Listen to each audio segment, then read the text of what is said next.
المستقيم صراط الذين أنعمت عليهم غير المغضوب عليهم ولا الضالين آمين. بسم الله الرحمن الرحيم. ألهاكم التكاثر حتى زرتم المقابر كلا سوف تعلمون ثم كلا سوف تعلمون كلا لو تعلمون علم اليقين لترون الجحيم ثم لترونها عين اليقين ثم لتسألن يومئذ عن النعيم. الله أكبر. سبحان ربي العظيم وبحمده سبحان ربي العظيم وبحمده سبحان ربي العظيم وبحمده سمع الله لمن حمده. ربنا لك الحمد ملء السماوات وملء الأرض وملء ما شئت من شيء بعد. الله أكبر. سبحان ربي الأعلى وبحمده سبحان ربي الأعلى وبحمده سبحان ربي الأعلى وبحمده. الله أكبر. ربي اغفر لي وارحمني واجبرني وارفعني وارزقني واهدني وآفني واعف عني. الله أكبر. سبحان ربي الأعلى وبحمده سبحان ربي الأعلى وبحمده سبحان ربي الأعلى وبحمده. الله أكبر. بسم الله الرحمن الرحيم. الحمد لله رب العالمين الرحمن الرحيم مالك يوم الدين إياك نعبد وإياك نستعين اهدنا الصراط المستقيم صراط الذين أنعمت عليهم غير المغضوب عليهم ولا الضالين آمين. بسم الله الرحمن الرحيم. قل أعوذ برب الناس ملك الناس إله الناس من شر الوسواس الخناس الذي يوسوس في صدور الناس من الجنة والناس. الله أكبر. سبحان ربي العظيم وبحمده سبحان ربي العظيم وبحمده سبحان ربي العظيم وبحمده سمع الله لمن حمده. ربنا لك الحمد ملء السماوات وملء الأرض وملء ما شئت من شيء بعد. بسم الله الرحمن الرحيم. اللهم اهدني فيمن هديت وآفني فيمن عافيت وتولني فيمن توليت وبارك لي فيما أعطيت وقني برحمتك شر ما قضيت فإنه لا يعز من واليت ولا يعز من عاديت تباركت ربنا وتعاليت ولك الحمد على ما قضيت أستغفرك وأتوب إليك وصلى الله على سيدنا محمد وعلى آله وصحبه وسلم. الله أكبر. سبحان ربي الأعلى وبحمده سبحان ربي الأعلى وبحمده سبحان ربي الأعلى وبحمده. الله أكبر. ربي اغفر لي وارحمني واجبرني وارفعني وارزقني واهدني وآفني واعف عني. الله أكبر. سبحان ربي الأعلى وبحمده سبحان ربي الأعلى وبحمده سبحان ربي الأعلى وبحمده. الله أكبر. التحيات المباركات الصلوات الطيبات لله. السلام عليك أيها النبي ورحمة الله وبركاته. السلام علينا وعلى عباد الله الصالحين. أشهد أن لا إله إلا الله وأشهد أن محمدا رسول الله. اللهم صل على سيدنا محمد وعلى آل سيدنا محمد كما صليت على سيدنا إبراهيم وعلى آل سيدنا إبراهيم وبارك على سيدنا محمد وعلى آل سيدنا محمد كما باركت على سيدنا إبراهيم وعلى آل سيدنا إبراهيم في العالمين إنك حميد مجيد.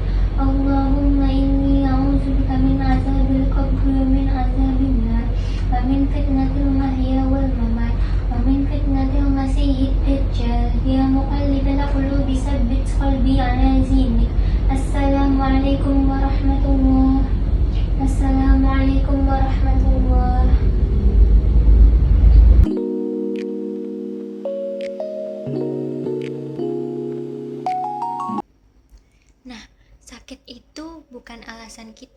meninggalkan sholat.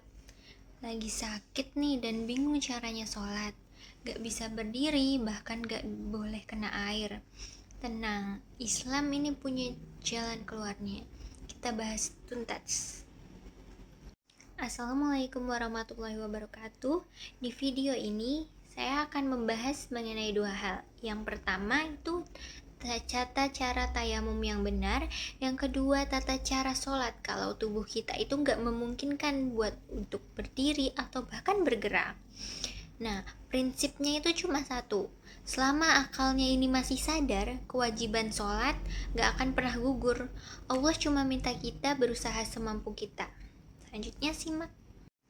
Nah, sebelum itu kita harus tahu dulu nih apa itu tayamum. Jadi tayamum itu bersuci menggunakan debu. Sebagai pengganti wudhu. Ketika kita gak bisa pakai air, ada beberapa kondisi yang memperbolehkannya. Yang pertama, tidak ada air. Kemudian yang kedua, itu sakit yang membuat air jadi berbahaya.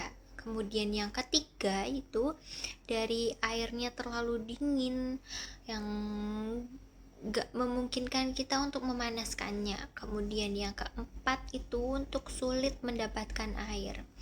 Nah, yang paling relevan buat pasien di rumah sakit adalah karena sakit. Misalnya itu luka terbuka, habis operasi, dipasang infus, ataupun saat menggunakan gips. Yang membuatnya itu tidak diperbolehkan untuk menyentuh air. Nah, tata caranya yang pertama, niat dalam hati untuk bersuci. Kemudian yang kedua, tepukan kedua telapak tangan ke debu suci 1 kali tepukan. Kemudian yang ketiga, kibaskan debu yang berlebih. Kemudian yang keempat, usapkan ke wajah secara merata. Yang kelima, tepuk debu lagi, lalu usap ke tangan sampai pergelangan.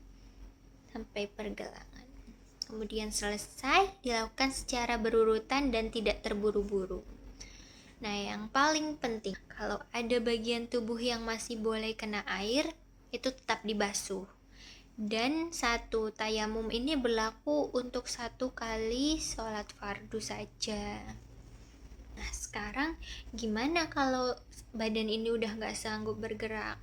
Kalau masih bisa berdiri meski dibantu tongkat atau papan, itu wajib dilakukan. Jadi kalau gak kuat berdiri, sholat itu sambil duduk. Ruku menunduk sedikit, sujudnya menunduk lebih dalam. Sedikit dan lebih dalam. Baik, kemudian dari kalau duduknya itu gak sanggup nih, berbaring miring menghadap ke kiblat. Ruku sujud itu pakai isyarat kepala. Sujudnya itu tundukannya itu lebih dalam dari ruku. Kemudian kalau miring juga gak bisa nih, terlentang dengan kaki diarahkan ke kiblat. Kepalanya itu sedikit diganjal supaya tetap menghadap ke kiblat. Kemudian kalau seluruh tubuhnya ini sama sekali nggak bisa digerakkan, isyaratnya pakai mata. Pejamkan sedikit untuk ruku, kemudian lebih dalam untuk sujud. Kalau mata pun tidak mampu, sholat tetap dilakukan dalam hati selama akalnya ini masih sadar. Allah nggak pernah membebani hambanya di luar kemampuan. Kalau posisi ranjang gak bisa menghadap kiblat atau ada najis yang gak terhindarkan seperti infus, sholat ini tetap sah dilaksanakan semampunya. Dan kalau kondisinya lemah, boleh menjamak zuhur, asar, atau maghrib, isya. Jadi sesakit apapun kondisi kita, sholat itu tetap punya jalan. Allah gak pernah menyulitkan hambanya. Kalau ada keluarga atau orang terdekat sedang sakit, bingung soal ini, bantu untuk sampaikan. Semoga bermanfaat. Semoga yang sedang sakit segera diberikan kesembuhan. Mungkin edukasi untuk tayamum dan sholat bagi orang yang sakit. Segitu saja yang bisa saya sampaikan. Kurang dan lebihnya mohon maaf. Wassalamualaikum warahmatullahi wabarakatuh.